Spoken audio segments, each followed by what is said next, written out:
Bom, então, mais uma vez, muito obrigado a todos pela presença. Meu nome é Fabiano Rodrigues de Mello, eu sou professor do Departamento de Engenharia Florestal da Universidade Federal de Viçosa, mas eu sou conselheiro do Muriqui Instituto de Biodiversidade, que é uma ONG mineira que tem 6 anos, né, que ela foi fundada em maio de 2015, e também sou coordenador para o Brasil e Guianas do Grupo de Especialistas de Primatas da União Internacional para a Conservação da Natureza, mais conhecida como IUCN, né, que é o órgão, né, o instituto máximo no mundo que elabora as listas vermelhas de espécies ameaçadas, e a gente colabora com essa ONG, né, é um trabalho voluntário que a gente já vem desenvolvendo desde 2010, eu e mais 3 colegas brasileiros, né, somos coordenadores da IUCN, tá? Vou falar um pouquinho, né, sobre o sagui da serra escuro, que é o Calitrix aurita, mas eu preciso fazer uma abertura, e já aproveito aqui e agradeço meu amigo Leandro Jerusalinski, que gentilmente me cedeu esse slide, colocando a dimensão para vocês do que nós temos de primatofauna, né, de espécies de primatas no Brasil. Por que é importante a gente falar rapidamente sobre isso? Para que vocês tenham noção, né, do tamanho que é a nossa biodiversidade. Muitas vezes as pessoas não sabem disso. Nós estamos falando do país campeão em primatas de todo o planeta. O Brasil tem 5 famílias, né? Todas elas existem nos neotrópicos, ou seja, o Brasil está representado por todas as famílias neotropicais de primatas, né? Nós temos os 22 gêneros presentes também nos neotrópicos, que estão dentro desse grupo, né, que a gente chama de Platyrrhini, que é um grupo de primatas separado dos primatas que a gente chama do Velho Mundo, né, que são os africanos e asiáticos, né, os nossos primatas são do Novo Mundo, ou neotropicais, né, que é inclusive o termo mais correto, e o Platyrrhini significa que eles têm a narina achatada, ou seja, é uma característica única dos primatas que vivem nas Américas. Tá? Se vocês olharem para todos os macacos, inclusive para o saguizinho da serra, vocês vão reparar que a abertura da narina deles é para o lado, não é para frente como a nossa. Nós, portanto, não somos Platyrrhini, nós humanos somos primatas catarrhini, tá? Vocês não vão esquecer disso nunca mais, somos catarrentos, tá? Temos as narinas voltadas para frente. Os primatas neotropicais têm as narinas voltadas para o lado, por isso que eles chamam Platyrrhini, né, que é nariz achatado, tá bom? Essa é a definição, inclusive a tradução, né, do termo em latim, tá certo? E o Brasil, gente, como eu estava falando, além de ter todas as 5 famílias, os 22 gêneros neotropicais, ele tem 150 táxons entre espécies e subespécies. Ninguém no mundo chega perto do Brasil em relação a essa primatofauna. Tá? Nós temos, portanto, 21% de todas as espécies primatas do mundo e 69%, eu diria 70% dos primatas neotropicais. Lembrando que mais da metade dos macacos que ocorrem no Brasil são endêmicos do nosso país. O que isso significa? Que eles são exclusivos do Brasil. Nós temos né, a responsabilidade, né, de, se a gente perder esses macacos, significa que metade dos macacos que vivem no Brasil, se a gente perde essa metade, a gente perde ele para sempre, a extinção para sempre. Não tem nenhum outro lugar do mundo que a gente possa proteger essas espécies se não for no Brasil. E representa, né, e aí quando a gente coloca em quase 700 táxons que existem no planeta, esses 150 representam 12% das espécies, isso falando só dos endêmicos, né? 12% das espécies que existem no mundo e 39% dos primatas neotropicais, tá? Existem alguns bons livros, né? Eu gosto desse slide do Leandro, porque existem bons livros como esse do Colin Groves, né? O Primate Taxonomy, e o Handbook of the Mammals of the World, que é um volume especial, Primates, ou seja, específico para primatas, que vale a pena quem quiser começar a estudar esse grupo fantástico, esse grupo extremamente carismático, que é o nosso, né, são os nossos primos e irmãos. A gente pode começar por esses livros super importantes e bem indicados, tá? Mas eu não vim aqui para falar dos macacos em geral, eu vim aqui para falar dos saguis da serra, particularmente do sagui da serra escuro. Então, se vocês olharem aqui, né, acho que o meu mouse já resolve o problema, né? Então, vocês já estão vendo aí meu mouse movimentando. Se vocês olharem aqui, nós temos, né, lá já coloquei como um primeiro para apresentar para vocês o Calitrix aurita, que é o sagui da serra escuro, que é o sagui de São José dos Campos, né, como a gente colocou aí, inclusive, na apresentação da palestra. Por quê? Porque é a espécie nativa que ocorre no Vale do Paraíba, que ocorre aqui no município de São José dos Campos, só que eu vou contar um monte de historinha para vocês, que vocês vão ficar bastante preocupados, e por isso que a prefeitura e todos nós estamos aqui empenhados para resolver o problema do sagui da serra escuro, tá? O parente mais próximo dele, lembrando que esses bichos são endêmicos do leste do Brasil, né, esses miquinhos simpáticos, é o sagui da serra ou sagui taquara, tá? Depois eu vou falar um pouquinho melhor sobre distribuição geográfica do aurita, então vocês não se preocupem. O sagui taquara está aqui na região leste de Minas Gerais e Serrana do Espírito Santo. Nós temos o sagui devide, que ocorre no sul da Bahia, tá? É o terceiro calitriquídeo, né, ou mico. Nós temos o sagui da cara branca, que ocorre também no leste de Minas Gerais, incluindo parte do Nordeste e boa parte do sul da Bahia, extremo norte do Espírito Santo, tá? É o sagui da cara branca. O sagui de tufos pretos, ou o famoso mico-estrela, que é essa caricatura aqui, né, o bicho mais, que todo mundo mais conhece, ou que já, com certeza, quando eu falar em mico ou sagui, a pessoa vai estar certamente se lembrando desse camaradinho aqui, que é o Calitrix penicillata, que tem uma distribuição, a maior distribuição entre todos os saguis no Brasil. Ele ocorre em boa parte do Cerrado brasileiro, né, e particularmente do centro-oeste, incluindo ali o oeste da Bahia, grande parte, né, da região centro-oeste e Triângulo de Minas, uma parte grande do estado de São Paulo, onde tinha cerrado, né, hoje não tem mais, e a parte do Mato Grosso do Sul, incluindo Goiás e Tocantins, tá? Então, o Calitrix penicillata é, de fato, esse sagui que tem a maior amplitude geográfica no país, tá bom? E o Calitrix jacus, que é o nosso querido sagui de tufos brancos, ou carinhosamente chamado de sagui do Nordeste. Por quê? Porque ele tem essa distribuição, né, basicamente endêmico ao Nordeste brasileiro, que inclui aqui, né, a parte litorânea da Mata Atlântica, mas boa parte da caatinga brasileira, que é o único bioma endêmico do país. Ou seja, é o único bioma que efetivamente ocorre aqui no Brasil, tá? Se vocês tiverem algum problema aí, vocês podem me avisar que a gente está com um time de primeira aqui me auxiliando. Então, pessoal, se eu colocar as seis espécies de saguis, perdão, unidas num único mapa, vocês vão ver, né, a diferença que o sagui, né, o de tufos pretos ou mico-estrela tem em relação ao tamanho da distribuição geográfica das outras espécies. Então, se eu pudesse dizer, né, o sagui de tufos pretos tem a maior área de distribuição no Brasil, depois vem o sagui do Nordeste, e aí vem, assim, meio empatado, né, o aurita, que está aqui na Zona da Mata, sul de Minas, São Paulo e Rio de Janeiro, com o saguizinho da cara branca, que tem uma distribuição aqui um pouco ampla, né, no leste, nordeste de Minas, como eu falei. Aí fica espremido o sagui taquara, né, que é parente aqui do nosso sagui da serra escuro, e o sagui devide, que está lá no sul da Bahia e um pedacinho do norte, do nordeste de Minas Gerais, tá? Então, esses são os nossos queridos saguis. Não dá para falar, né, especificamente do sagui da serra, do aurita, se eu não puder falar dos seus irmãos mais próximos, porque a gente, para entender o problema de conservação do sagui da serra escuro, a gente precisa entender bastante sobre essa questão biogeográfica e, obviamente, de ecologia e dieta e de conservação, porque aí a gente vai poder trabalhar, né, os aspectos de manejo, que a gente, inclusive, já está desenvolvendo, vocês vão conhecer um pouquinho aqui, sobre a conservação dessas espécies. Aqui eu trouxe, né, em primeiríssima mão para vocês um mapa mais detalhado da distribuição geográfica de Calitrix aurita, né, do nosso sagui da serra escuro, elaborado pelo meu querido ex-aluno de mestrado Orlando Vital.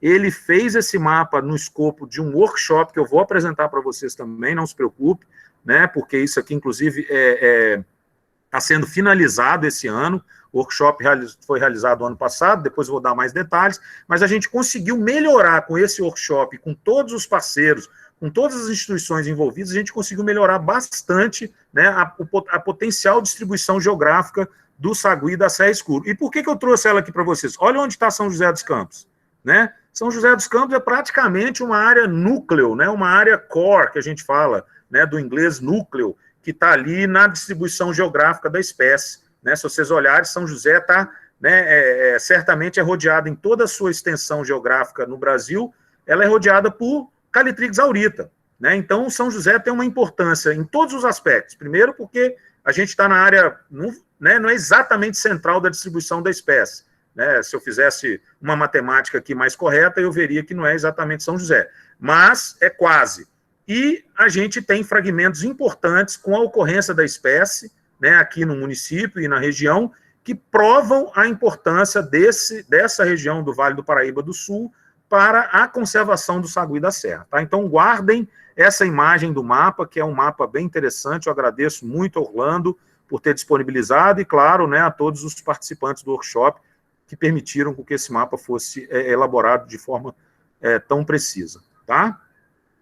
Então, quem são esses saguis? Né? O que o sagui da serra escuro tem de interessante? Já falei para vocês, né? Esse gênero ele é endêmico da região leste do Brasil, tá? E, claro, né, como o sagui de tufos pretos ocorre no Cerrado, ele também tem ocorrência na região centro-oeste, e a gente separa esses nossos saguis dos micos amazônicos em um gênero à parte, que é o gênero Calitrix, tá? Todos os outros saguis, né, que eu não vou entrar em detalhes aqui, que ocorrem na Amazônia e outras partes do Brasil, eles pertencem a outros gêneros, não é mais um Calitrix, tá? Que é o nome que a gente dá para o gênero dos saguis aqui do leste. Eu já falei para vocês sobre a distribuição e chamei, né, é interessante vocês verem isso, né, nesse mapa, que a distribuição a gente chama ela de parapátrica, ou seja, os bichos ocorrem lado a lado ao longo do território brasileiro, tá? Por isso que a gente chama de parapátrica, ou seja, lado a lado.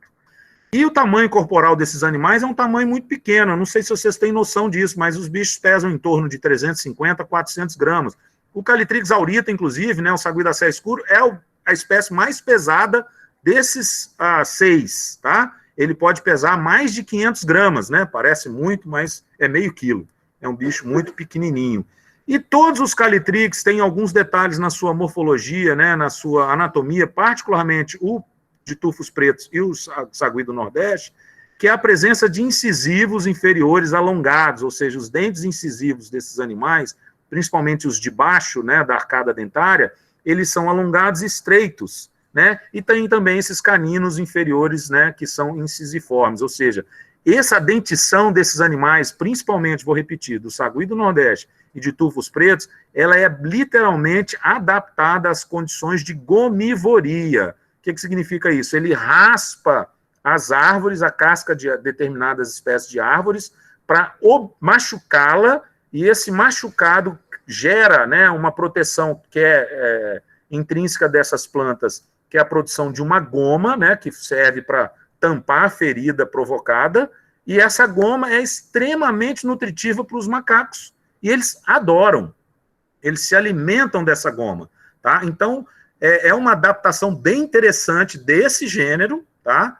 E permite com que eles vivam, né, e no caso dessas duas espécies que eu mencionei, do Nordeste e de tufos pretos, permitem que eles vivam numa condição mais extrema de ambiente, né? Se eu lembrar para vocês onde eles estão, vocês vão concordar comigo, eles vivem em Cerrado e na Caatinga, que são ambientes mais complexos, com um estresse hídrico maior, e que, portanto, certamente, eles têm mais dificuldade de obter alimento. Então, eles são mais gomívoros, ou seja, se alimentam mais de gomas do que as outras espécies, tá? Então, era isso que eu estava falando, ó. Eles têm, literalmente, uma adaptação, os caninos superiores são bem afiados, tá? Não brinquem com esses bichos, que eles têm uma mordida bem doída, mas os incisivos inferiores e os caninos inferiores são literalmente alongados o suficiente para ele fazer uma espécie de não é bem pá, né? Tem um nome específico isso, mas que ele consegue ficar roendo a árvore, tá vendo? Ó?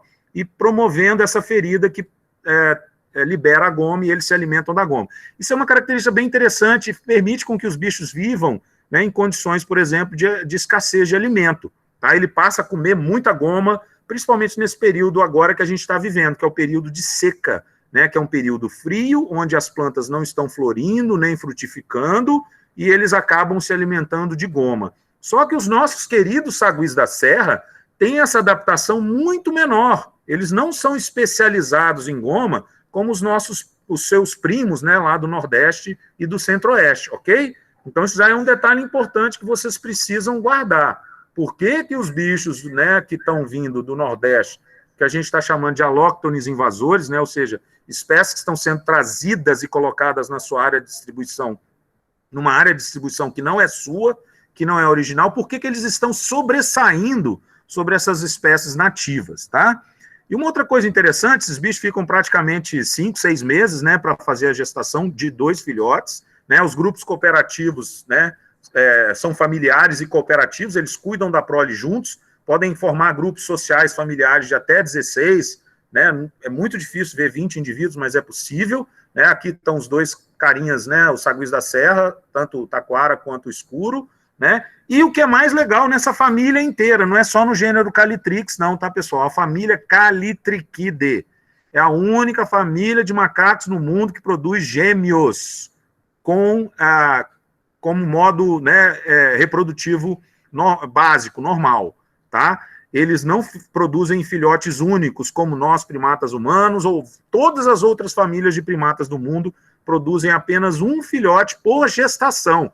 Os calitriquídeos, que são, né, incluem o gênero Calitrix, são naturalmente produtores de gêmeos. Toda gestação tem 2 filhotes que nascem pela fêmea, né, com essa fêmea reprodutora do grupo. Tá? O que isso significa? Além de ser uma exclusividade dessa família, significa que os bichos reproduzem bem, né? Seria bacana para as nossas espécies ameaçadas, mas hoje é um dilema, porque no fundo, vocês vão entender isso quando eu for falar da hibridação, tá? Então, vamos voltar de novo para o nosso saguizinho da serra aí, né, que é a estrela da minha fala hoje, né? Ele foi descrito em 1812, né, pelo Geoffroy Saint-Hilaire, e é uma espécie endêmica da Mata Atlântica. Você não vai encontrar o sagui da serra escuro em nenhum outro tipo de bioma. Ah, mas eu já vi ele numa condição que era cerrado. Não, ele vai estar numa área de floresta atlântica, eventualmente nessa transição com o cerrado, tá? Mas ele não vai ser encontrado no cerrado estrito sensu, por exemplo, tá bom? O que está acontecendo com essa espécie? A Mata Atlântica, todo mundo sabe o histórico de devastação da Mata Atlântica, eu não preciso ficar repetindo isso hoje, mas a gente tem aí em torno de 12% de vegetação nativa. Então, isso significa que qualquer espécie endêmica da Mata Atlântica sofre os impactos dessa perda de habitat. Só que a Mata Atlântica, além de ter perdido 88% do seu território, ele se encontra totalmente fragmentado, né? Se vocês olharem o artigo mais citado, né, do meu querido amigo professor da Unesp de Rio Claro, professor Milton Ribeiro, é um que fala sobre, né, as condições da fragmentação da Mata Atlântica de 2009. Ele e colaboradores colocam que mais de 80% dos fragmentos que ocorrem na Mata Atlântica brasileira tem menos de 100 hectares. Então, nós estamos falando de pecinhas de xadrez minúsculas, que não cabe nenhuma família direito de sagui da serra escuro. Então, isso já é um problema de séculos que essa espécie vem sendo ameaçada.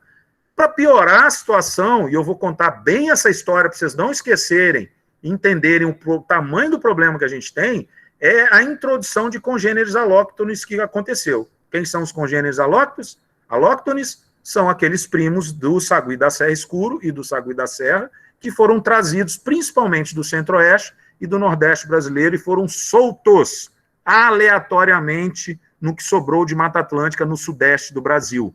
E eu vou mostrar para vocês como esse mapa, que era tão bonito da distribuição desses bichos originalmente, se transformou num mapa bagunçado, misturado, onde está tudo junto e misturado, e ameaçando, é uma das maiores ameaças para o sagui da serra, é essa introdução de alóctones invasores, tá?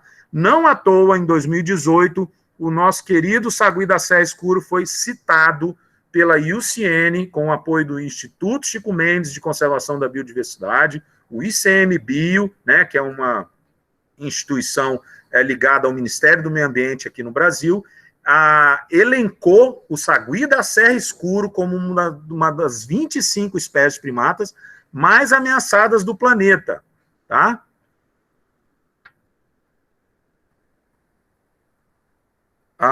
Só um pouquinho, pessoal.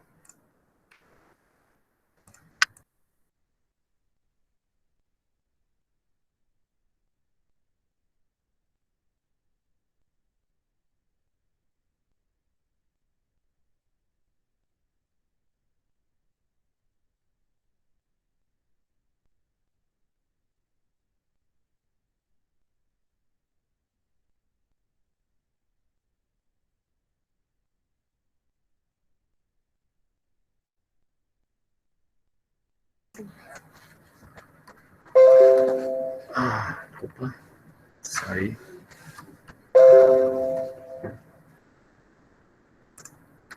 Tudo certo, pessoal? Vocês continuam vendo aí?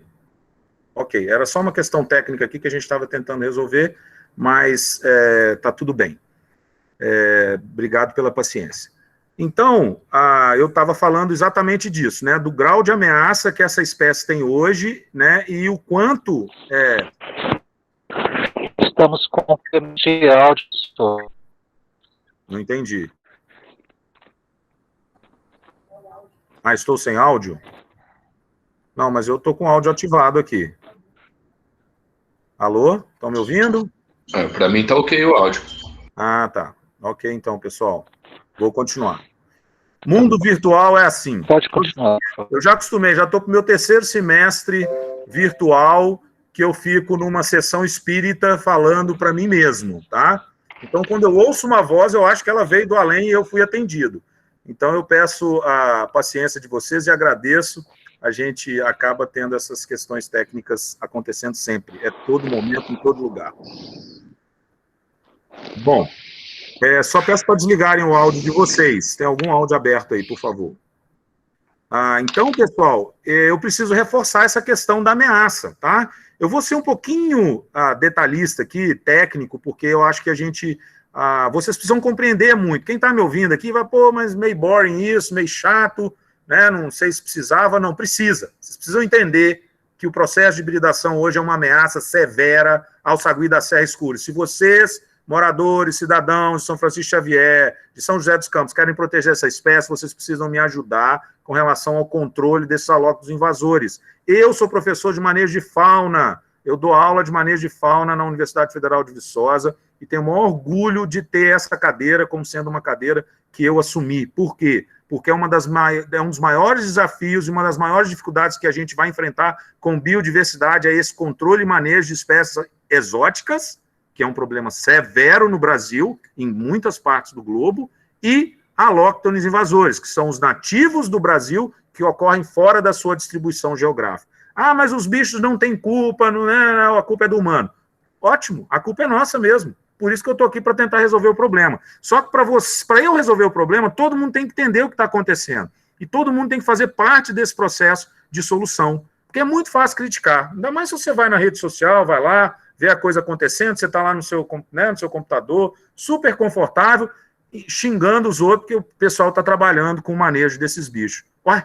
Então vamos lá, vamos ler. Por isso que eu quero trazer essas informações de qualidade, para vocês saírem daqui convictos de que a gente tem que fazer manejo dessas espécies para a gente salvar o nosso sagui caveirinha, o nosso sagui da Serra Escuro, o nosso sagui de São José dos Campos, do Vale do Paraíba. É isso que vocês têm que bater no peito e sentir orgulho. Eu estou salvando a minha espécie nativa. Para você salvar, vocês precisam entender.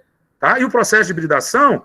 Professor, o processo aí, vamos começar aqui. Esse trabalho belíssimo que a gente está publicando agora com a Malukiewicz, a Joana, mas ela também já publicou esses dados em 2019. Ela fala, a hibridação é um processo natural, mas onde que ela ocorreria? Nas zonas de contato entre as espécies, que é uma zona estreita, lembra? Que a distribuição é lado a lado, ela só ocorre ali, né? E a gente tem vários casos e exemplos, eu vou me ater a um exemplo que eu estudei na minha dissertação de mestrado, para vocês compreenderem, né, a importância de a gente fazer estudos com, né, um nível de detalhamento maior.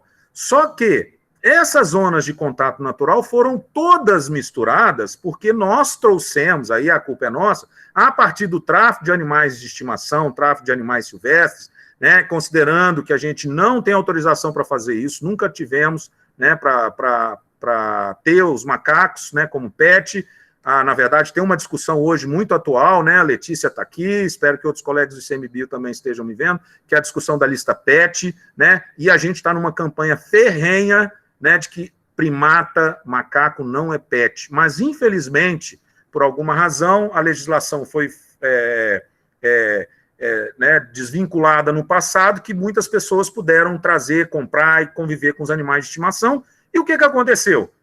Não satisfeitos, não quiseram ficar com os bichos e começaram a soltar no mato, em qualquer lugar do Brasil, né? Então, essa hibridação antropogênica, ela foi promovida por nós, humanos. E é ela que trouxe o maior problema para os nossos saguis nativos, para o sagui do Vale do Paraíba, tá? Porque a gente soltou aleatoriamente os bichos do Nordeste, do Centro-Oeste, e o que aconteceu? Eles passaram a reproduzir. Então, nós temos várias situações, né, que promoveram esse caso, e uma delas, inclusive, foi a própria condição de cativeiro, né, na década de 80, na década de 90, era muito comum as pessoas pegarem os bichos, fazerem soltura, né, em áreas onde a espécie não ocorria, ninguém sabia direito o que estava acontecendo, só que isso virou um grande problema, tá? E hoje nós temos um problema mais restrito às populações de Aurito flaviceps, porque eles são muito sensíveis, suscetíveis a essa hibridação. O que é a hibridação? O cruzamento de uma espécie com a outra. Ai, professor, mas eu aprendi isso lá, enfim, no ensino médio, que uma espécie, né, biológica, ela não cruza com outra espécie. Pois bem, esse é um assunto interessante, mais complexo do que você aprendeu, e no fundo, esses bichinhos saguis nossos, eles têm uma distância genética, que a gente fala, né, uma distância filogenética, ou seja, de parentesco, pequena. Então, quando você mistura um com o outro, eles cruzam e geram descendentes férteis. Eu sinto muito, mas essa é a realidade evolutiva desse grupo. Ou seja, é o padrão evolutivo que a gente tem desse grupo. Se a gente não misturasse, estava tudo bem, pessoal. Cada um estava no seu quadrado, mas a gente misturou. E a evolução está nos mostrando que se a gente mistura, a gente complica a vida desses bichos, mas particularmente do Aurito e do Flaviceps, tá? E o que acontece? Os bichos podem ser parecidos, né, com a espécie A ou B, mas às vezes eles são muito diferentes, né, o que a gente chama de híbridos crípticos, né, o que são parecidos, mas eles às vezes têm fenótipos muito estranhos, né? Lembrando que não é só o saguizinho que hibrida. Nós temos de 7 a 10% de espécies primatas em todo o planeta que têm taxas de hibridação que são naturais, mas que, né, se você não bagunçar o coreto, você não cria problema com as espécies, tá?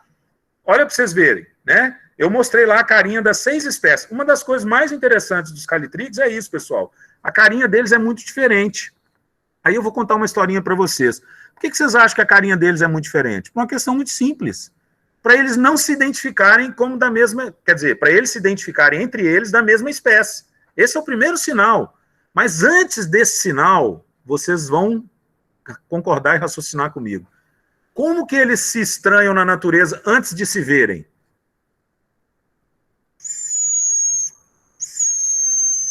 Conversando entre eles, tá? Estou dando até uma palhinha para vocês. Ganho concurso nos congressos de primatologia, imitando macaco, e chamo vocês para um concurso em São José dos Campos para imitar macaco, para a gente fazer aí, quem sabe, né, algumas coisas bem lúdicas com a sociedade, para a gente fazer as pessoas amarem esses bichos incríveis, tá? Então, antes deles se verem, eles se falam, né? A gente chama isso de long call, ou seja, chamado longo. Eles conversam entre eles, defendendo os seus territórios. E eles têm vozes diferentes, né? A língua que nós temos no Brasil, o português, é diferente do americano, do espanhol, do francês. Eles também têm línguas diferentes. Só que, mesmo assim, eles se sentem atraídos quando conversam. Opa, esse aí é um gringo. Mas eu vou atrás, estou curioso, estou sozinho, preciso de um parceiro. Quando eles se encontram, eles olham para a cara um do outro e falam, meu Deus do céu, é gringo mesmo. Né? Mas é o que tem, o que eu posso fazer? Né? É a globalização. Eles vão, se encontram, namoram e começam a formar grupos híbridos. E aí a natureza não trabalhou o suficiente, lembra daquele aspecto evolutivo que eu contei para vocês? A natureza não trabalhou o suficiente para impedir que depois que eles se acasalassem, não gerasse filhote. Não deu tempo. Nós misturamos eles antes. Aí o que acontece? O gameta de um parental puro gera um filhote no outro gameta do outro parental puro. E aí eles vão ficando misturados, a genética, né? E aí vem a questão do fenótipo. O que é o fenótipo, pessoal? Essa aparência dos bichos. Olha que bicho maluco, né? Ele tem um pouco de tufo preto, um pouco de tufo branco, a cara era para ser de um jeito, é de outro. Esse aqui também, ó, era para ter a cara branca, não tem mais. E esse aqui, que era para ser um aurita, virou um gremlin, né? Ele virou qualquer coisa, menos uma espécie nativa. Esse é o problema. Tem um estudo muito legal, pessoal, eu recomendo para vocês da FUSESC, né, da Lica FUSESC, colaborador de 2014, lá em Viçosa. Olha que loucura que virou Viçosa, lá na Zona da Mata, de onde eu vim, da Universidade Federal de Viçosa. Convido todos vocês a ir lá conhecer, uma das melhores e maiores universidades do Brasil e da América Latina. Vocês estão vendo, ó, que lá, nesse estudo, ela encontrou animais como um penicilata, que é o sagui de tufos pretos, e animais como um geofroy, que é o sagui da cara branca. Só que ela encontrou 5 padrões de fenótipos, que são essas carinhas diferentes, tá? Com uma variação enorme entre eles. Sendo que os padrões mais comuns, né, são esses D e C aqui, né, que são parecidos com o geofroy, o B e C com penicilata, né, na verdade o B e C são os mais comuns e o A é o mais parecido com o penicilata. Mas ela encontrou aí, ó, em torno de 40% desse padrão intermediário. Você vai lá em Viçosa, você vê os bichos lá, né, olha só que loucura, né, você vê os bichos, eles são muito parecidos com esse aqui, só que o Orlando, né, essas fotos são dele, aquele mesmo Orlando do mapa, eu vou comentar sobre o trabalho dele de mestrado, ele começou a encontrar híbridos de aurita, que são esses bichos aqui, ó, com esses híbridos que já existiam lá. Ou seja, híbrido do híbrido do híbrido. Tá? Infelizmente, ele conseguiu, em 2017, encontrar 2 grupos puros de aurita. Depois disso, inclusive, nós estamos numa luta para ver se esses bichos estão lá ainda, porque esse processo de hibridação, galera, ele é muito rápido. Por quê mesmo? Porque os calitrix produzem 2 filhotes por gestação. E tem fêmea dominante, olhem para vocês verem, que ela consegue gestar 2 proles por ano, ou seja, são 4 filhotes por ano. Ah, isso é ótimo para proteger a espécie, é ótimo, mas para tirar, né, e manejar os híbridos é um problema severo, tá? Então eu espero que vocês estejam entendendo isso. Olha lá, Viçosa virou, e todo mundo acha, Letícia, que lá em Viçosa esses bichos são nativos. Ah, que lindo, miquinho, nananá. Aqui em São José dos Campos, provavelmente vocês têm histórias parecidas, né, Paula? Dos bichos soltos aí, soltos em parques, e o pessoal, não, que bicho lindo, é o nosso macaco. Não, não é. As pessoas nem conhecem as suas espécies que teriam no seu quintal. Então agora nós estamos num trabalho fortíssimo para tirar, e vocês vão conhecer esse trabalho através do CCSS. Deixa eu comentar rapidinho do meu mestrado. Vocês têm que entender outras coisas, né? Por isso que é importante eu ficar aqui falando com vocês. É um aspecto técnico, pessoal, é chato, mas é fundamental para vocês entenderem, tá? O próprio aurita, moçada, tem uma diferença de pele, aqui são peles de museu, tá, gente? São bichos que foram coletados há muitos anos por pesquisadores, naturalistas, e eu estudei isso lá em 1999, no meu mestrado, tá? Não parece não, mas eu sou novo, só que eu comecei cedo. Tá? E aí vocês estão vendo que o próprio aurita tem uma variação fenotípica. O que é isso mesmo? Uma variação de cor, né, de coloração da cara, do corpo, particular da espécie. A gente chama isso de polimorfismo, ou seja, uma variação que ocorre dentro da própria espécie. Olha esse aqui, ó. Os 3 são aurita. Esse, inclusive, não tem nem o que a gente chama de coroa laranja, né? Os tufos são brancos. Olha o Flaviceps e olha o geofroy, tá?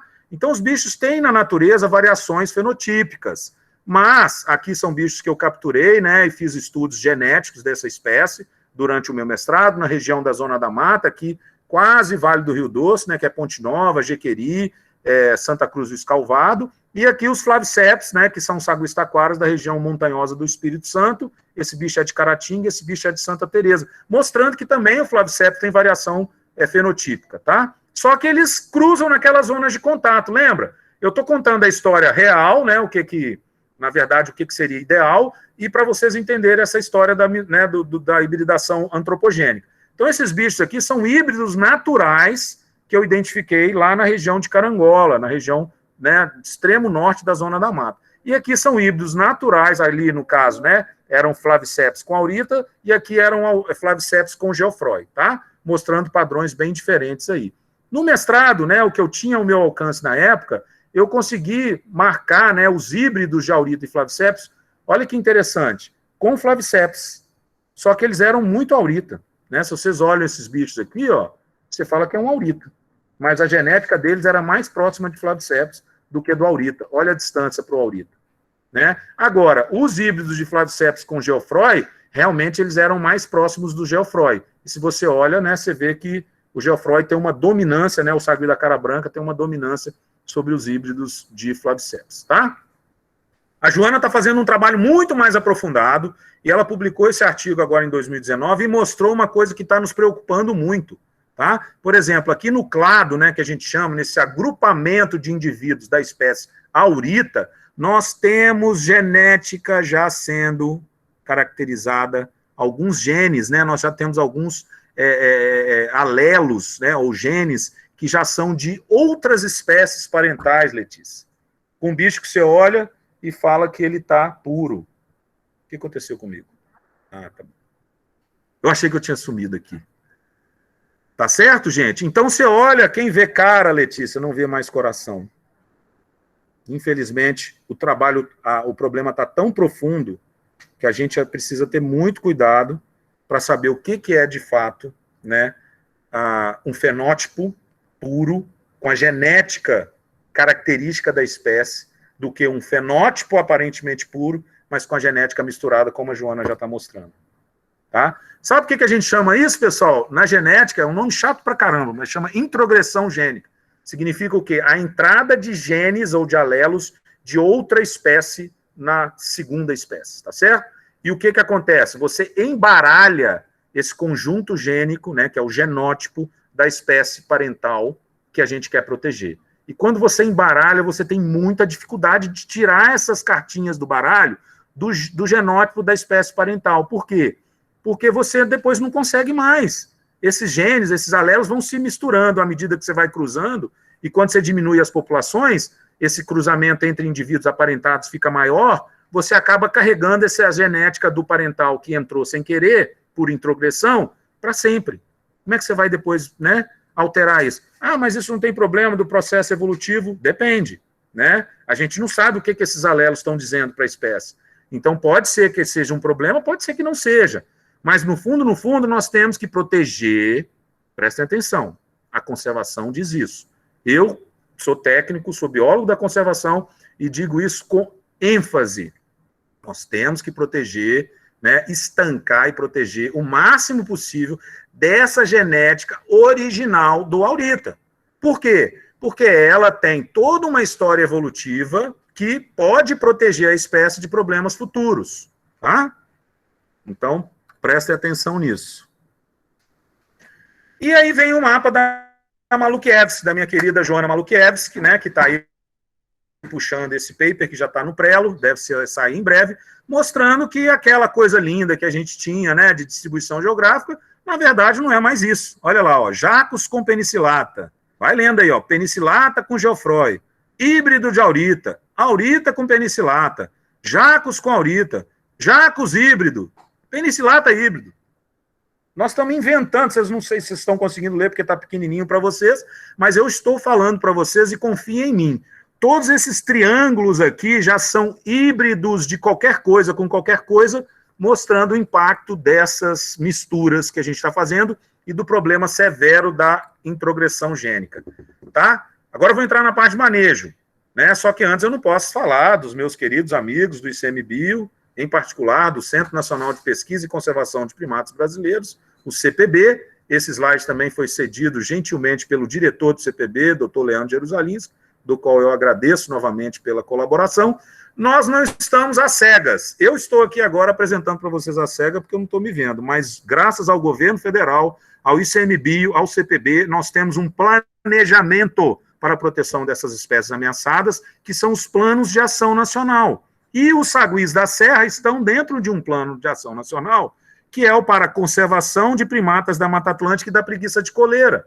Tá? Então, nós temos políticas públicas federais que nos instruem, né? Claro, ela foi liderada pelo CPB, mas ela envolve uma série de outras instituições e pessoas do Brasil inteiro e até do exterior. Ela institui regras e objetivos específicos para nos dizer o que nós temos que fazer. Então, nós não estamos fazendo, né, um trabalho às cegas, pelo contrário, estamos sendo guiados, muito bem guiados, por uma equipe maravilhosa que a gente tem no Instituto Chico Mendes de Conservação da Biodiversidade. E para melhorar, né, essa equipe do ICMBio se juntou à Associação de Zoológicos e Aquários do Brasil, a ASAB, e montou um programa de manejo ex situ de espécies ameaçadas, tá? Onde o nosso queridinho aurita está lá em destaque, né, cujo Stud Bookkeeper, né, ou seja, a pessoa responsável pelo manejo ex situ. O que é o manejo ex situ? Conservação dessa espécie em cativeiro, fora da natureza, tá? É a nossa querida doutora Cláudia Gaiara, do Zoológico de Guarulhos, da qual temos profunda estima e consideração. Tá? Deixo aqui, inclusive, um grande beijo e um abraço para ela. Ela é responsável, então, para manejar e distribuir os indivíduos de cativeiro de aurita, né, entre os criadouros ou instituições autorizadas para fazer o manejo. Por que eu estou chamando a atenção dessas duas coisas? Porque nós estamos tendo, né, as atitudes e as ações voltadas para a conservação dos saguis com base nesses dois principais programas, o PAN e agora o Programa de Manejo Ex-Situ, tá? E graças a essa situação, nós pudemos criar o Centro de Conservação dos Saguis da Serra, que começou em 2017 como projeto Aurita em Viçosa, depois que o meu querido aluno Orlando Vital reencontrou a espécie depois de 22 anos no município, e montamos uma parceria com a ONG Programa de Educação Ambiental, PREA, que é liderada pelo biólogo Rodrigo de Salles de Carvalho.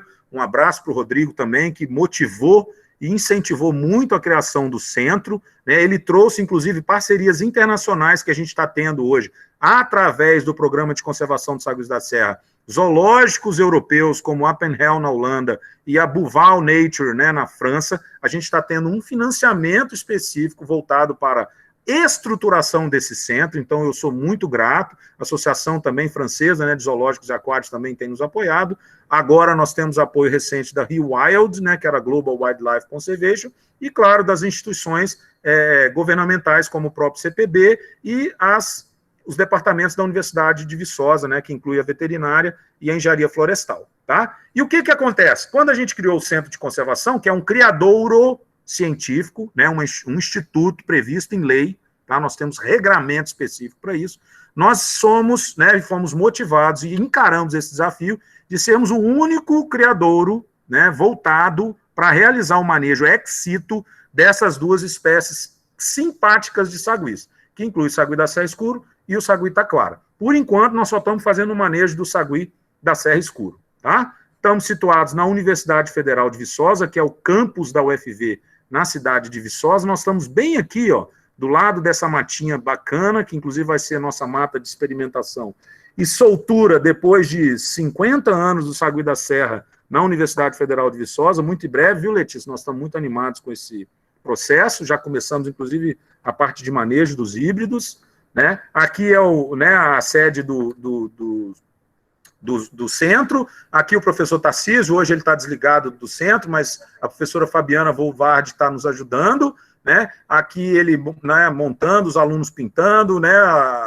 Como bons brasileiros, a gente não desiste nunca, e a gente sempre dá o nosso pulinho, né? E hoje o centro está lá, maravilhoso, perfeito, completo, né? Graças à ajuda de muitos alunos, de colegas, e com esses financiamentos que eu mencionei para vocês, né? Então hoje a gente tem 8 bons recintos para receber casais de aurita, que é o que nós estamos fazendo. Mas a gente se preparou para isso, não foi só fisicamente não, tá, pessoal? A gente recebeu o workshop, graças a essa parceria do CPB com a ONG PREA, a gente recebeu o workshop, né, em fevereiro de 2019 em Viçosa, então vieram várias pessoas que trabalham com calitriquídeos, né, no mundo, não só esses zoológicos, mas o pessoal da Durrell, né, que é uma instituição britânica, né, do Reino Unido, que trabalha com conservação de espécies ameaçadas.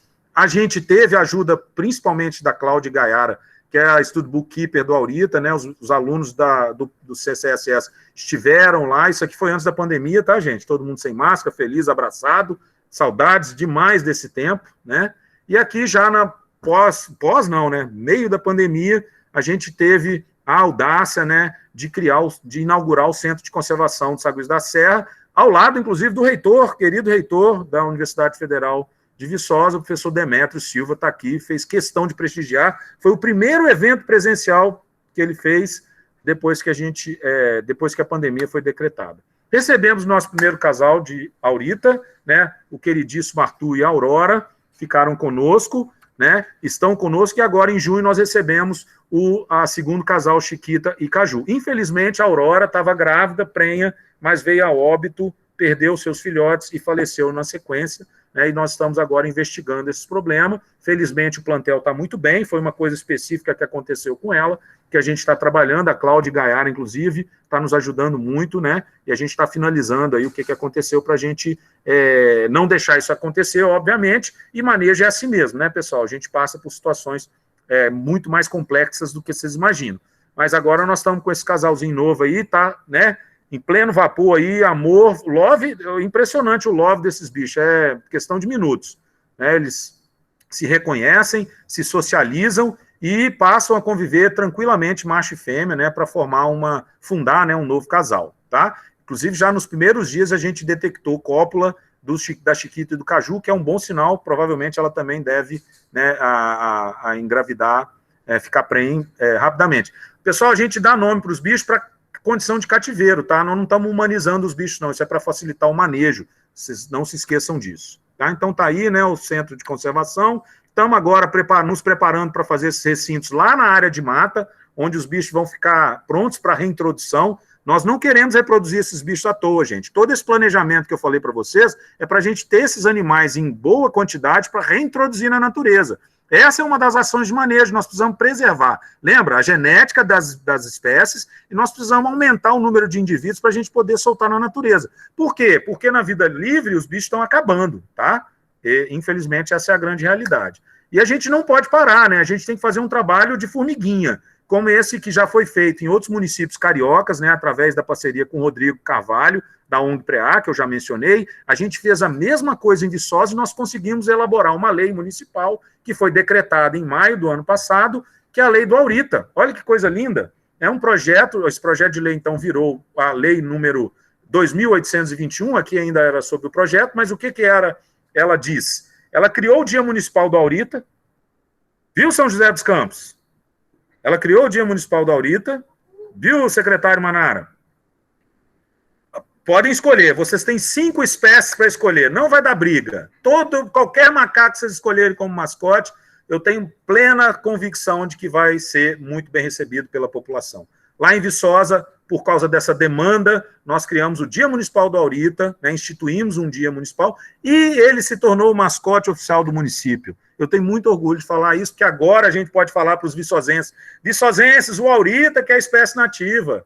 Não é esse híbrido que vocês estão vendo. Ajuda a gente a controlar esses híbridos, porque eu quero que o Aurita esteja na cidade e na universidade como a gente vê os híbridos hoje. Esse é meu desejo, e eu não vou morrer antes, tá? Porque isso vai acontecer antes, não se preocupem. Ah, eu não paro, né, gente? Eu estou a todo vapor aí, temos uma parceria muito bacana com o Juninho Rezende, da Aurita Beer. Ele está apoiando o nosso projeto através de um convênio com a universidade, onde ele doa até 1% das vendas totais da cerveja Aurita. Ele criou uma cerveja com o nome Aurita, pôs essa logo maravilhosa, gente. E hoje ele está fazendo todo um merchan lá, né, que a gente está finalizando, infelizmente, né, só com um convênio redondinho que a gente pode passar para fazer essas vendas, mas ele está tão empolgado que ele criou um CNPJ, né, específico e uma rede social para isso. O Júnior Rezende é um empresário viçosense que acreditou na proposta de conservação e está fazendo a diferença com a gente, tá? Então, pessoal, não é só dever nosso, poder público ou cidadão comum. Todo mundo tem que estar envolvido nessa, nessa tarefa árdua de proteger espécies ameaçadas, tá? Não poderia deixar de falar do workshop, né, que aconteceu ano passado, infelizmente de modo virtual, mas que foi extremamente produtivo, né, foi liderado novamente pelo PCSS, que é o Programa de Conservação de Sagres da Serra, através da ONG Preá, né, de várias outras instituições, e, lógico, né, de novo, o CPB sempre liderando isso. Tivemos participação de várias instituições internacionais e conseguimos elaborar um kit de ferramentas para a conservação, aí manejo in situ. O que é o manejo in situ? Lá na natureza, para essas duas espécies, tá? Eu não sou bobo em nada, estou numa universidade federal, né, e estou já com 13 projetos, vocês não estão conseguindo ler direito, mas é porque eu faço questão mesmo de colocar o nome e o título do trabalho, né, são 13 projetos, 3 já foram finalizados, 10 em andamento, a grande maioria com essas técnicas, esse kit de ferramenta a gente já está aplicando em campo, eu vou falar um pouquinho disso para vocês. Lembra da mata do ginásio, onde a gente estava? A minha querida aluna de graduação, Larissa Vacarini, orientada, inclusive, pelo Leandro Jerusalins. A partir da Bolsa PIBIC, CMBio, Letícia, né, isso aí é um mérito desse programa institucional do CMBio, a gente agradece muito, né, a todos os CMBio, mas em particular o Leandro, por ter sempre investido, né, e acreditado na universidade, na gente.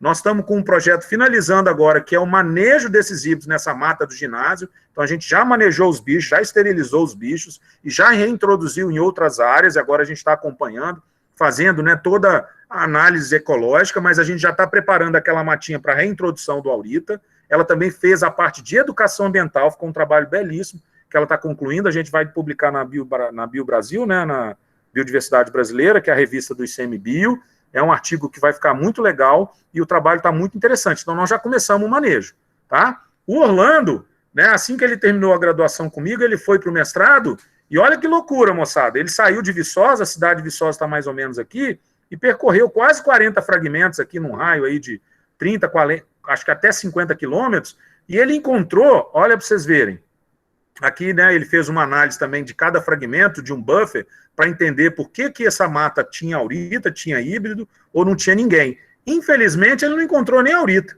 né? Ele não teve nem capacidade de modelar a ocupação de aurita. Ele encontrou que daqueles fragmentos que ele visitou, 93% deles estão ocupados por híbridos. Tá? Essa é a situação da Zona da Mata.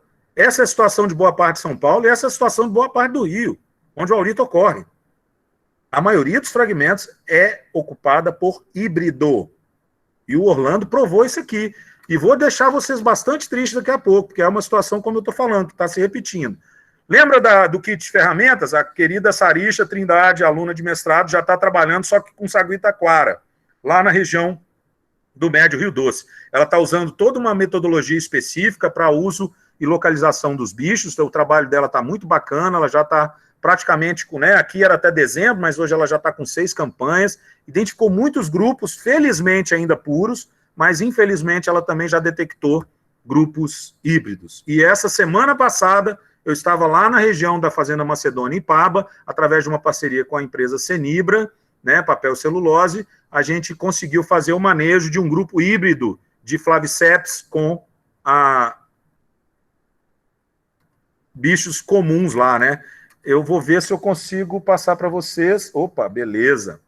Aqui é uma das técnicas que a gente usa, Paula, viu? Viu, Letícia? Que a gente faz para manejo dos bichos. Ó. A gente faz, né, todo um aparato de armadilhas de gancho, acerva os bichos, e a gente consegue fazer a captura tranquilamente, sem problema, sem estresse, né? Faz o manejo, consegue, por exemplo, fazer a esterilização dos bichos, né, e a reintrodução na natureza sem problema algum. É uma metodologia bem prática, que a gente está usando, que é da década de 80, tá? Não foi nem a gente que inventou, não. A gente está copiando uma metodologia da década de 80, que eu já usei lá na Amazônia com saguinos, e que a gente está usando agora com os calitrix também. Está funcionando muito bem, tá? Lembra que eu falei que o Orlando encontrou só híbrido? O Samuel brasileiro em Guidoval, ele foi lá fazer um estudo e encontrou bastante aurita, né? 4 pontos, 5 grupos mistos e 8 pontos com híbridos, né? Ou seja, no final das contas, ele encontrou mais híbridos ou grupos mistos do que, de fato, aurita puro, tá? Então, ele fez a mesma coisa que o Orlando fez em Viçosa, ele está fazendo em Guidoval. Ele está terminando as análises agora e ele está querendo entender como é que se dá, então, essa invasão dos híbridos. Porque Viçosa não tem mais aurita, ela já foi invadida por híbrido. Então, não dá para a gente saber o que aconteceu. Agora, em Guidoval, dá. Olha para vocês verem que interessante, ó. No interior do mapa, que é o centro do município, os aurita estão lá ainda. Por que eles estão lá ainda? Olha aqui os híbridos, ó. Grupos híbridos, em vermelho, e o amarelo já são grupos mistos. Vocês estão vendo que é um processo meio sanfona? Ou os bichos vêm de fora para dentro ou de dentro para fora, tá? E a gente precisa entender por que esses bichos estão conseguindo ocupar esses fragmentos. Gente, são fragmentos. Se eu colocar um vídeo, vão lá nas redes sociais do Projeto Aurita, vocês vão ver um vídeo que o Orlando gravou de um aurita, Letícia, passando tipo um pasto, 100 metros de pasto, correndo igual um gatinho no chão, no pasto, para ir para um fragmento para outro. Aí que a gente entende por que esse processo de hibridação é rápido. Esses bichos são muito plásticos, eles são muito rápidos, eles não têm... Gente, ontem eu recebi um vídeo lá de Valadares, da minha terrinha querida, Natal, de 2 grupos de híbridos na Ilha dos Araújos, que é uma ilha lá dentro da cidade, né, rodeada pelo Rio Doce, grupos brigando na rua, com as pessoas e carro passando, estão nem aí. Esse processo de hibridação, a plasticidade desses bichos é incrível. Eles ocupam esses ambientes de maneira muito agressiva, no sentido de que eles se dão bem. É um desafio muito grande, gente. Vocês não têm noção. Olha o que Guidoval está passando. Há 3 anos, 4 anos, quando a gente chegou lá, o Orlando descobriu que tinha aurita no município dele, isso aqui é a cidade dele, ele nunca tinha visto aurita lá. Achou em Viçosa e passou a prestar atenção na cidade e viu que a cidade dele tinha muito mais aurita do que lá em Viçosa. E aí ele achou os auritas e a gente falou, vamos estudar, né? Vamos ver se só tem aurita. Não, gente, os híbridos já estão chegando, a situação está ficando complexa. Olha aí que tristeza, né? São todos fenótipos híbridos, infelizmente. Tá? Aqui, ó, os grupos mistos que a gente chama, pessoal, é isso, ó. Um indivíduo puro, né, de fenótipo puro, com indivíduos híbridos. O que são grupos de híbridos? São grupos que só tem híbrido, não tem nenhum parental nem outro. E os grupos de puro são ou de aurita ou de penicilato. O Felipe, a gente é ousado, mas é ousado com força. O Felipe está fazendo o doutorado dele comigo e a gente já vai trabalhar uma parte mais teórica, né, de ocupação, uso e ocupação, mas de modelagem de nicho, viabilidade populacional e entender também parte dessa genética dos bichos, tá? Nós estamos fazendo um trabalho bem pesado no doutorado dele e a gente já começou, né? Ele já rodou esses mapas, né, para entender os fatores determinantes de distribuição do nicho do sagui da serra escuro. Olha o que ele já encontrou. Vocês lembraram do mapa do Orlando? Está parecido com as áreas de adequabilidade para o aurita. Isso aqui, gente, é modelagem de nicho ecológico, é uma técnica, né, matemática, tem uma estatística toda por trás, eu não vou explicar aqui. Quando puder, o Felipe vai estar publicando, pode falar sobre isso, mas ele está aqui mostrando para a gente onde que é mais provável, Letícia, encontrar aurita, tá? Hoje, com base nos pontos de ocorrência. Claro que quando você coloca, de fato, onde tem fragmento, onde tem mais mata, essa área diminui muito, né? E vocês percebem que o Vale do Paraíba, por ter sido muito desmatado, ele tem baixa adequabilidade ambiental, né? É claro que é uma coisa natural, porque o fragmento, a área de Mata Atlântica é fundamental para a ocorrência ou não. E aí, quando você olha aqui, é a Serra do Mar, né? E aqui parte da Serra do Mar e parte da Serra da Mantiqueira, principalmente aqui, né, no extremo sul de Minas e na divisa dos 3 estados, que é ali a região de Itatiaia, etc. Mas, de fato, aqui, né, próximo a São Francisco Xavier, a gente tem também a adequabilidade, o município de São José dos Campos entra com a sua importância, tá? Estamos trabalhando também com aurita em São Paulo, nessas áreas da Suzano, que é a fazenda São Sebastião do Ribeirão Grande, e no Parque das Neblinas. Começamos o trabalho esse ano, tá? É uma parceria que a gente tem. Até hoje nós não encontramos aurita ainda na fazenda São Sebastião, mas temos relato deles aqui perto, mas já encontramos grupos novos de Muriquis do Sul, né? Estamos publicando esses dados muito em breve, graças ao Bião Drone, ao Drone Key, nós estamos fazendo sucesso, né, com esse levantamento de muriqui, mas lá também a gente está trabalhando com as outras espécies primatas, que inclui os saguis. E, né, esse trabalho maravilhoso que começou praticamente já há um tempo, mas que esse mês efetivamente se concretizou. Aqui as fotos do meu querido aluno de mestrado, Paulo Rodrigo, desses dias, né, um sauá, um muriqui do sul e um aurita, né, achamos o aurita lá na APA, né, na APA estadual, né, ali tem uma sobreposição, né, Letícia, das APAs, né, das unidades de conservação, mas o bicho está lá, aparentemente saudável, sem intromissão, né, dos congêneres invasores. Então a gente está muito feliz, essa logo é provisória, né, a gente está muito feliz com essa perspectiva, né, de trabalhar com os macacos aqui em São José dos Campos, tá? Sigam a gente nas redes sociais, temos agora um site oficial, tá, gente? www.ccss.fb.br. Estamos no Twitter, no Instagram, no Facebook, só não estamos no TikTok. Não me pede para entrar no TikTok, não. Pelo amor de Deus. E a moçada, mas no final das contas eu sei que eu vou ser vencido, né, gente? Porque a juventude, ela é implacável. Ela atropela mesmo. Então, sigam a gente nas redes sociais, né? Eu queria deixar essas fotinhas aqui mostrando que antes da pandemia, né? Aqui já pós-pandemia, na inauguração, a gente tinha um rock dos auritas. A gente tem tanta coisa que a gente faz lá no projeto, moçada, educação ambiental, trabalho com redes sociais, divulgação nas rádios, participação em programas, divulgação científica. Eu ficaria aqui mais 1 hora falando, mas eu já esgotei meu tempo, o que era para ser até 10h30, já é 10 para as 11, então eu preciso terminar, tá? Sigam a gente nas redes sociais. Não sei o que aconteceu com o meu perfil pessoal, Bião Melo, ele travou ontem, o Instagram dele, sei lá, cancelou ele por enquanto, mas está lá no Bião Drone, sigam a gente, né? E sigam as nossas outras redes sociais. Eu tenho um trabalho bacana com o pessoal do Desabraçando Aves, meu querido afilhado Fernando Lima e a minha querida afilhada Miriam Perilli, um beijo para eles, né? O Muriqui Instituto de Biodiversidade, né? A Fauna Rio Doce, que é o projeto Senibra, e o @desabraço, que é do podcast Desabraçando Árvores, que eu participo, colaboro, né, e faço questão que todos vocês sigam o podcast, tá? É um trabalho belíssimo do Fernando e da Miriam, do qual eu tenho muito orgulho, né, de divulgar. Então, aí, meus contatos, meu telefone, meu zap, meu e-mail e o link do meu trabalho no DEF. Amor no coração. Obrigado, galera. Essa semana não foi fácil. Eu venci, né, um desafio muito grande para poder estar aqui com vocês, participando dessa palestra. Por quê?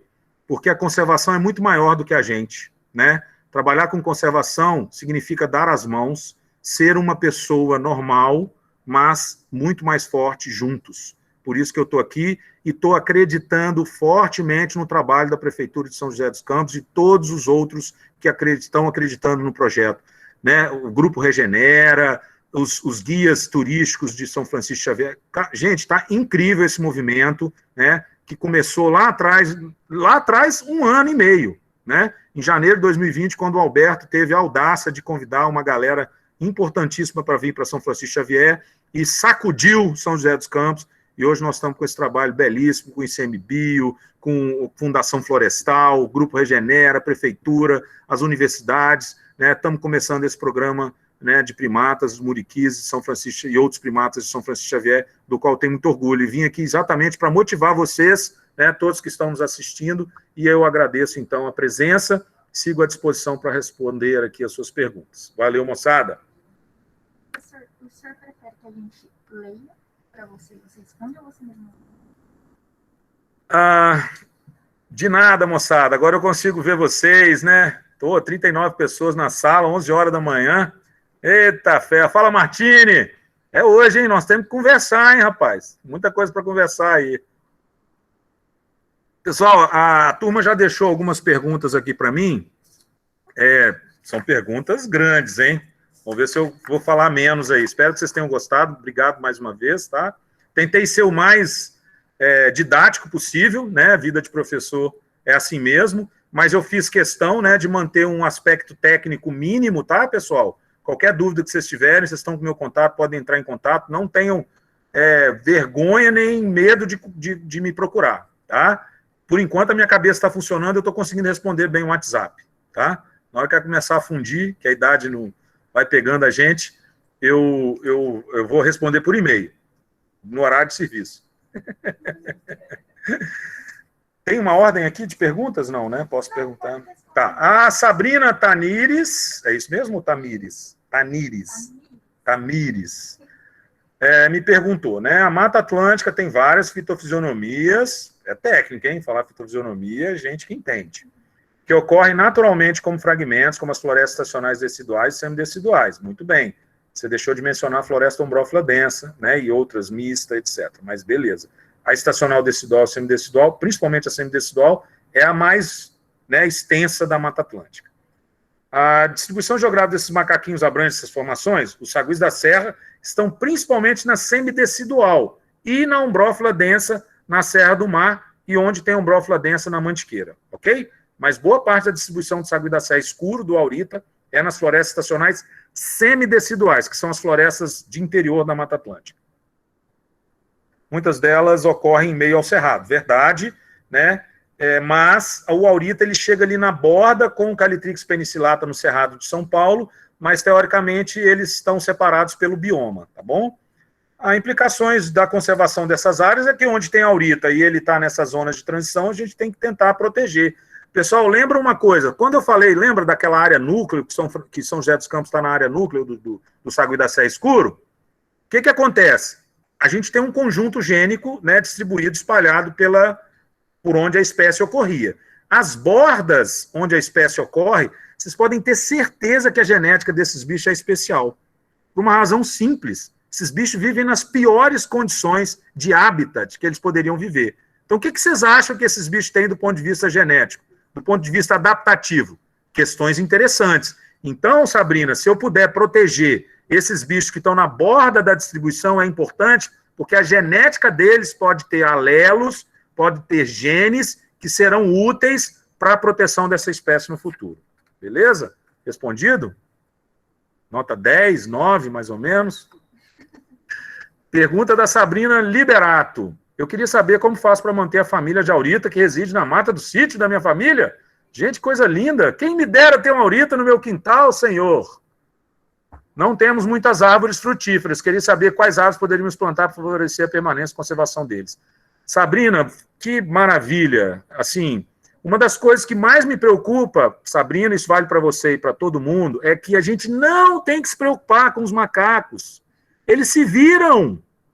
Queira acreditar você sim, queira acreditar você não, eles não precisam da nossa ajuda de suplementação alimentar.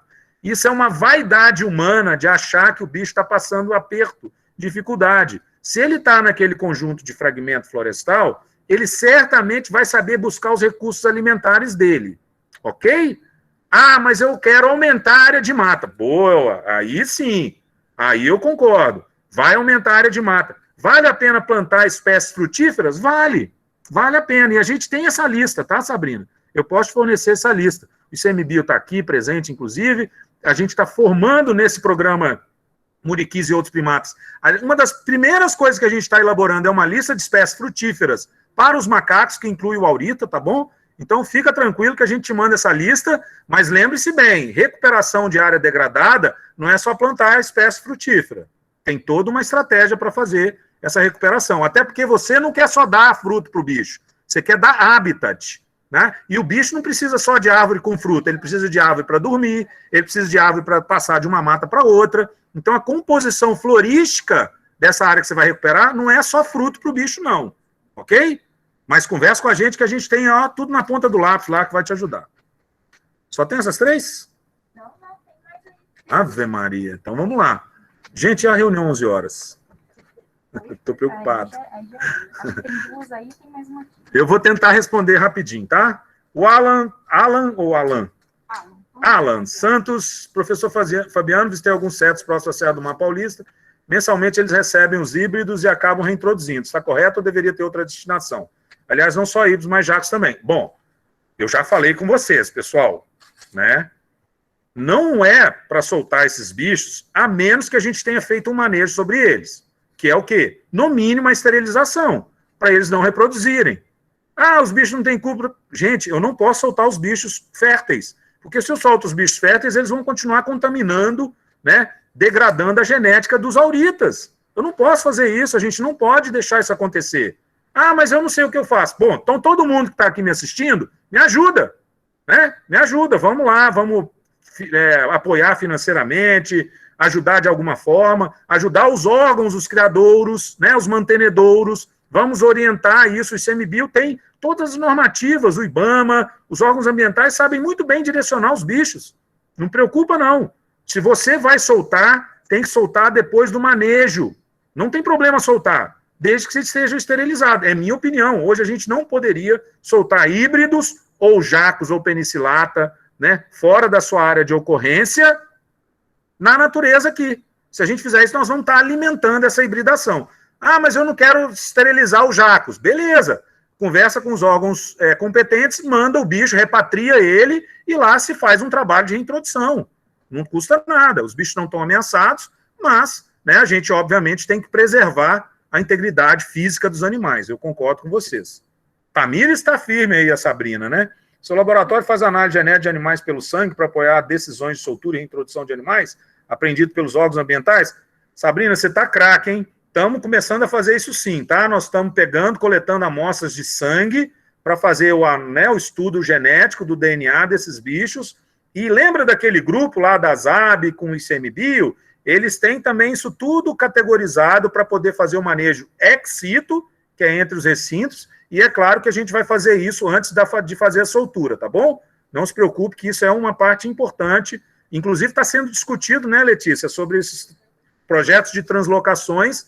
Está tendo um grupo de trabalho bem interessante aqui no Brasil, eu estou fazendo parte, que a gente está discutindo sobre os critérios de translocação e de reintrodução, tá? Então isso tudo está sendo discutido, mas a sua preocupação é válida.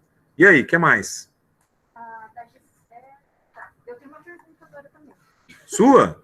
Sim. Ô, gente, o pessoal aqui pode perguntar? Tô brincando, querido. Que absurdo. Lógico que pode. É porque, no caso da Sabrina Liberato, por exemplo,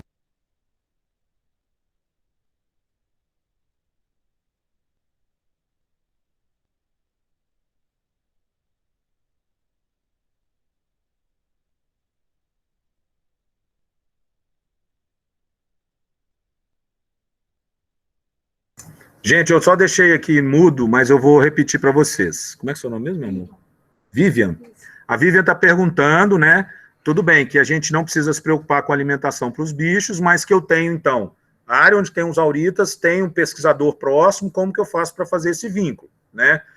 A prefeitura já está muito preocupada com isso e a gente está, né, empenhado. Eu tenho visto aqui a movimentação da prefeitura para ter um projeto voltado para o aurita, tá? Então, quem está aí pensando nessas questões, lembrem-se disso, né? Nós vamos ter políticas municipais voltadas para a proteção da espécie. E aí, instituições como a UFV, como o MIB, como a Univap, como CETAS, como o IBAMA, como o ICMBio, como Fundação Florestal, podem colaborar com esse processo para orientar esses projetos de recomposição florestal. A minha opinião, Vivian, é que ele seja feito com o mínimo de cuidado e zelo. Por quê? Porque você, quando faz corretamente, você não traz só a fruta para os bichos. É o que eu falei. Você traz habitat, esconderijo, passagem, e não é só para os micos, você traz para a fauna. Então, se você não, né, você fala, eu quero só dar comida para o aurita, você não vai conseguir fazer isso, né? No final das contas, você tem toda uma fauna, e o Brasil é o campeão em biodiversidade do mundo. Vocês lembram que eu falei, né, que o Brasil é campeão em diversidade de primatas, mas ele é primeiro lugar para muita coisa. Nós temos em torno de 13% de toda a biodiversidade do planeta. O Brasil sozinho carrega 13% conhecida. Se a gente for lá na Amazônia estudar direito, depois de 800 anos, a gente vai descobrir que a gente deve ter pelo menos uns 30% de biodiversidade do planeta aqui conosco, tá? O Brasil é muito importante desse aspecto. Então, eu estou preocupado com a comida do aurita, mas lembre-se que tem toda uma fauna associada. Então, a minha recomendação é que faça com cuidado, com ajuda, e tem gente que pode fazer isso aqui na prefeitura, né?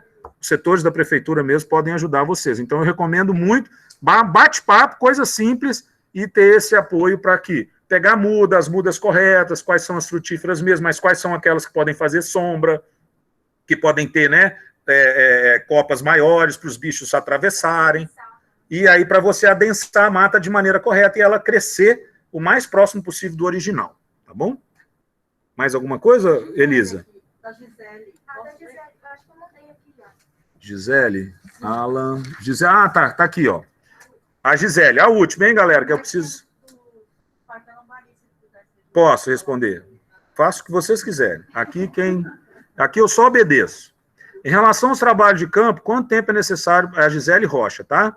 Quanto tempo é necessário para conhecer uma população de aurita? Quantas visitas de campo, quantas horas de observação por dia? Gente, nós estamos fazendo isso aqui, né, em São Francisco Xavier. Mostrei para vocês lá nas áreas da Suzano, né? A gente está com projetos lá em Minas, né, específicos com isso, com aquelas ferramentas, mas a gente tem técnicas bem interessantes, Gisele, para você poder ver o bicho na mesma hora, praticamente, que você pisa na mata, que se o bicho está lá, você vai atraí-lo e vai vê-lo. Tá? Então, tem técnicas que eu posso, conversa comigo, depois eu te passo, né, vários materiais que você vai ficar bem encantado, é bem tranquilo, mas você pode, na primeira visita, já observar os bichos com essas técnicas, tá? É claro que para você conhecer bem essa população, quantos grupos são, né, quantos indivíduos tem em cada grupo, e até mesmo para eles se acostumarem com você, para você poder anotar dados sobre dieta, comportamentos, pode demorar mais de um ano, tá? Porque o processo de habituação não é um processo simples. Você precisa insistir de acompanhar os bichos, e eles precisam cansar de você, né, que é o que a gente fala, para você poder passar a observá-lo, tá? Ele vai cansar no sentido de que você não é ameaça mais para ele, então ele deixa você ficar ali observando ele. Mas isso é bem demorado, costuma demorar no mínimo 6 meses, mas em média 1 ano, 1 ano e meio, tá bom? E aí as horas de observação, quando você quer fazer um trabalho científico, acadêmico, né, não é um trabalho simples, a gente fala que a gente tem que ficar de 6 da manhã, ou quando o sol nascer, até a hora que os bichos vão dormir, tá certo? Por quê? Porque aí você acompanha esse espectro diário, né, de comportamento, de comida, e aí também tem um monte de metodologia para isso, que eu posso detalhar para você a hora que você quiser. Cadê o outro? Vou conversar com você, depois você repete. Tá. A gente tem uma área aqui no município, né?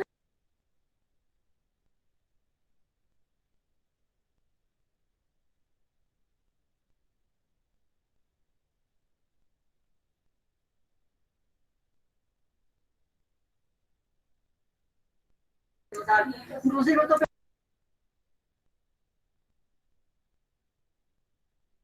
próximos a essa área. Pessoal, a Elisa aqui da prefeitura me disse que tem o Parque Lambari ou Alambari, que é um parque municipal, né, que tem uma mata boa, né, e que tem aurita, né, é uma área, é urbano lá, não é nem zona rural mais, né, na zona urbana do município, que eu acho isso sensacional, gente. Sérgio, você é morador aí, parabéns, se os bichos são seus vizinhos aí, sinta-se muito orgulhoso, que você tem no seu quintal uma das 25 espécies de primatas mais ameaçadas. A gente precisa fazer algo para que esses auritas não fiquem, né, hibridados, né? Então, assim, a gente está com essa perspectiva, né? A Elisa está até me falando isso.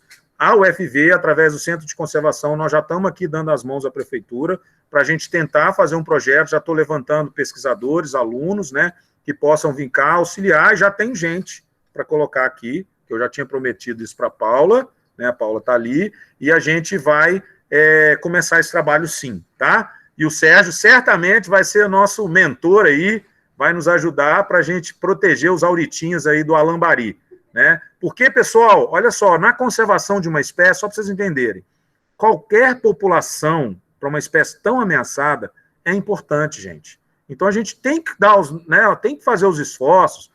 E principalmente quem é morador, que mora no entorno, tem que se sentir orgulhoso, como está ocorrendo em São Francisco Xavier. Vamos fazer esse movimento no entorno do Alambari, né? Vamos pegar os moradores, o Sérgio aí vai encabeçar isso para a gente, né, Sérgio? Estou vendo que ele está super feliz aí que eu estou dando trabalho para ele.